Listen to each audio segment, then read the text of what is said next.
Снегът на спомена вали, с дъха си стоплям твоите длани. Очите ти излъчват смях,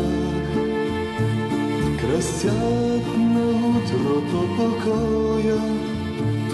Обичам те, обичам те,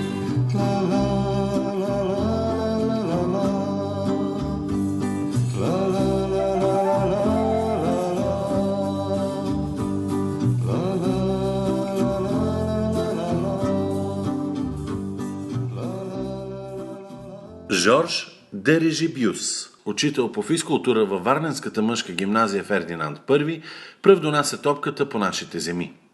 На 14 май 1894 г. той очертава 2 футболни врати, организира 2 отбора по 11 души и дава първия съдийски сигнал. Ритни топ, така се е наричала тогава играта, бързо започва да покорява младежкото въображение.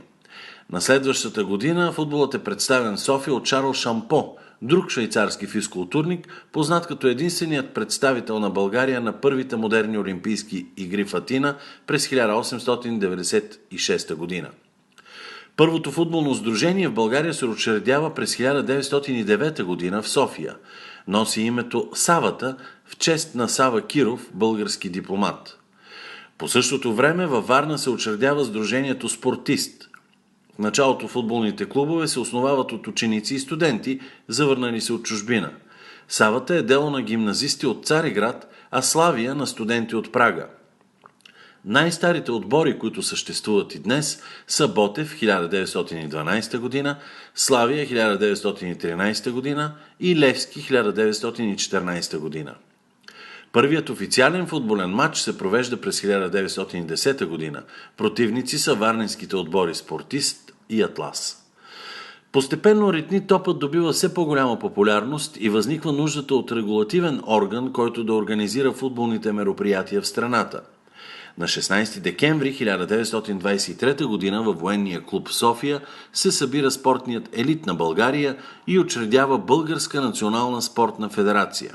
За шеф е избран Димитър Иванов, бивш посланик в Мадрид, а за почетен председател цар Борис III. Първата задача пред новата федерация е да бъде приета в Световната футболна асоциация ФИФА. Това става факт година по-късно. От тогава датира и първия международен матч на България. Противник е отборът на Австрия. Матчът се провежда на стадион Хоеварте в Виена. Резултатът е травмиращ – 6-0 за Австрия. Седмица по-късно, по време на летните олимпийски игри във Франция, се състои първи официален матч на България. Противник е националният отбор на Свободна република Ирландия. Матчът се описва като динамичен и сърцат, докато в 75-та минута реферът признава несъществуващ гол на халфа на ирландците Пари Дънкън с прякор мръсника. И така българският национален отбор завършва безславно първото си участие в Олимпийските игри. От тогава насам футболната история на България сполучливо се описва с думите на Сартър. В един футболен матч всичко се усложнява от присъствието на другия отбор.